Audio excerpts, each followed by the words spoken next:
Pete Hegseth tonight and for the remainder of the week.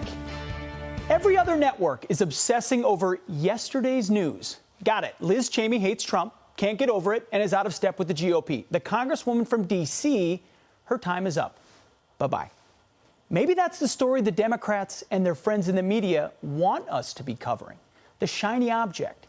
Distraction is a very powerful device, and we fall for it often. What if I told you, instead, a far more sinister and dangerous effort is underway right under our noses right now at the Pentagon? Something I know a little bit about. I've been in the military for the better part of 2 decades. I was in the Army National Guard until last month. We all saw this coming, and now it's here. This is not just the woke military stuff you've been hearing about. This is not an extremism stand down or a social justice reading list or even a foolish CIA recruitment video we've all seen by now. This is worse. This is way worse. This, my friends, is a purge. A purge of the Defense Department, led by a new and now powerful radical leftist, a 1619 Project activist, a hardcore social justice Democrat, a man who believes all Trump supporters are racists and extremists. And what must we do to racists? We must define them, and then we must purge them. So who is the Pentagon's newly minted MAGA purge man? Well, meet Bishop Garrison, the new senior advisor to the Secretary of Defense. His portfolio is diversity, equity, and inclusion, but his purview is much wider. Never heard of him? Me neither. They like it that way. Bishop Garrison has been on the job at the Pentagon for 4 months now, hired in the wake of the events of January 6th. The ongoing and ultimate justification. They sent 25,000 troops to the Capitol, built a wall around it, and now the rest begins. According to an official Defense Department memo signed on April 9th, less than a month ago, by the Secretary of Defense, Lloyd Austin himself, Bishop Garrison is now in charge of Countering Extremism Working Group. The group's first meeting was April 14th. They meet weekly. Maybe they met today. There is work to be done. The Pentagon's Countering Extremism Working Group, which is a top Defense Department priority, is immediately charged with the following. Get this. Revising the definition of prohibited extremist activities. Creating a reporting process for vets, soldiers who have left the force, to report extremist groups. So now we have a veteran spy network, essentially. And forming yet another commission to study extremist behavior in the military. There's more. This working group will also recommend changing the military justice system in order to address extremism. Good. Woke justice. Enhance the military's insider threats programs to report concerning behaviors. This used to be for, say, foreign spies. I've done the training, but not anymore. We have new insider threats. Screening publicly available information on new recruits with continuous vetting to include algorithms into social media accounts. Better check your kid's phone if you want him or her to be a staff sergeant someday. Hope they didn't TikTok about Trump or call the election rigged. The recruiter will not tolerate that. And finally, they're going to update all training, especially on gray areas such as reading, following, or liking extremist material online. Catch all that? They're going to redefine extremism, empower veterans to surveil each other, reevaluate who the real insider threats are, screen the social media of new military recruits, and update all training materials. But the big question is, who's deciding what's extreme?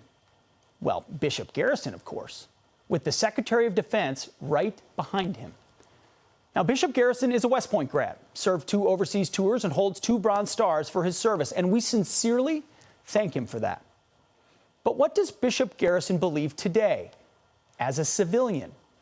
Is he really radical? Maybe he's just another, Hillary Clinton or Biden-Harris staffer, which he was.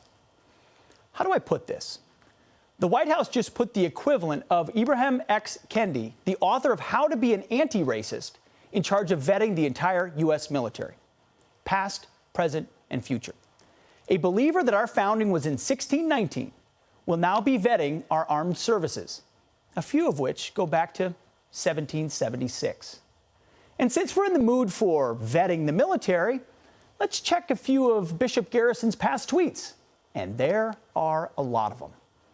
In July of 2019, for example, the Pentagon's brand new senior advisor sent these two tweets.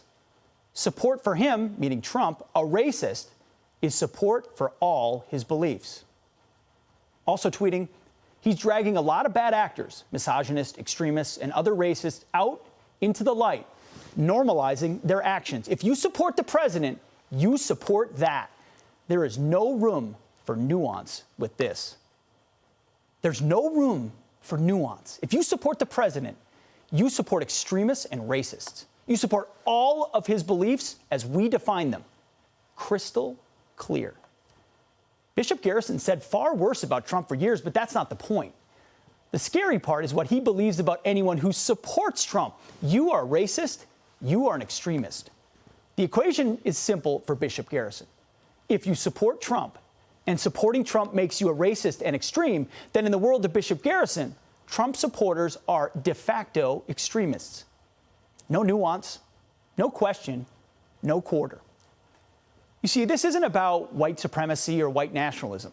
Those views and tattoos have been banned in the military for a long time. If I had a white supremacist or racist in my infantry platoon, I could and would kick them out. I'd have the duty. But I didn't have to, because it wasn't an issue. I served with black, brown, and white soldiers. But in all honesty, all I ever saw was Army green. That's what the Army taught me. And that's how I led my men. But for Bishop Garrison, all he sees is red, MAGA red. But Pete, this is just a committee to study extremism, not political persuasion. Oh, really? Think again. It actually gets worse. In March of this year, a leaked 17-page DARPA presentation, DARPA is the Pentagon's research lab, marked unclassified, outlined extremism and insider threats to the DoD. The document is very startling and would be resource material for Bishop Garrison. It's a type of fertile DoD cultural soil he's standing on right now. Not only does this document assert that extremism is rampant in the military, but it suggests a new form of extremism I'd never heard of in the military, called patriot extremism. The document defines patriot extremism as this ideology holds that the U.S. government has become corrupt, has overstepped its constitutional boundaries, or is no longer capable of protecting the people against foreign threats. Wait, so thinking the U.S. government is corrupt, has overstepped its constitutional boundaries, and can't defeat foreign threats makes you an extremist? Those views are mainstream conservative thinking today. Those are dangerous, dangerous words. Or maybe that's the point. We're all radicals. May I refer you, DARPA, say, to the Declaration of Independence? The document goes on to name anarchists and racists as well, and uses this photo collage of extremist symbols. Many of these symbols are racist or anarchist. But come and take it? You see that flag in the upper left corner? That's about as common of a military phrase or tattoo or T-shirt as you're ever going to see on Private Murphy. In fact, I have 2 T-shirts of that at my house, not including this one that was a lighter take at the start of COVID-19. Don't take my toilet paper. But maybe we're missing it. Maybe it's not just about January 6th, not just about Trump. Maybe despite all the PC and woke curriculum taught to kids these days, the U.S. military today really is full of extremists and racists. Maybe I just missed it. Of course not. On April 20th of this year, less than a month ago, 2 of America's top generals, the head of U.S. Strategic Command and the head of U.S. Space Command, testified before the Senate Armed Services Committee. Both were asked if extremism is a problem in their ranks.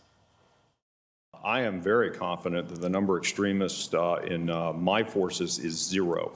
So if there are any extremists in my organization, 1, they hide it very well, and 2, it's just a matter of time until I get to them. I would tell you right now that we have done everything that Secretary Austin has asked us to do in terms of training and awareness, but in my organization, I would say that number is 0. Throughout my career, I have not seen that, so I believe it's close to 0 in my organization, if not 0. 0 or close to 0. And if we find them, we'll get them. Not good enough. Who is dispatched to quickly dispel those foolish notions? You guessed it, Bishop Garrison. We would be remiss if we didn't admit to the fact that there is a problem with extremist behavior within the military. That is to say that one extremist is one too many. The purge is coming. They see their opening, they have the power, and they have their men in the right places. They say extremism is a huge problem. Their man says Trump supporters are extremists, full stop. So where does that leave Trump supporters, patriots, and conservatives in the military today? Vetted, closeted, or worse, kicked out. The left knows that the military is one of the last traditional, aggressive, value-based organizations in America, so they must dismantle it as well. It started under Obama, and now it's on hyperspeed. These truly are dangerous times.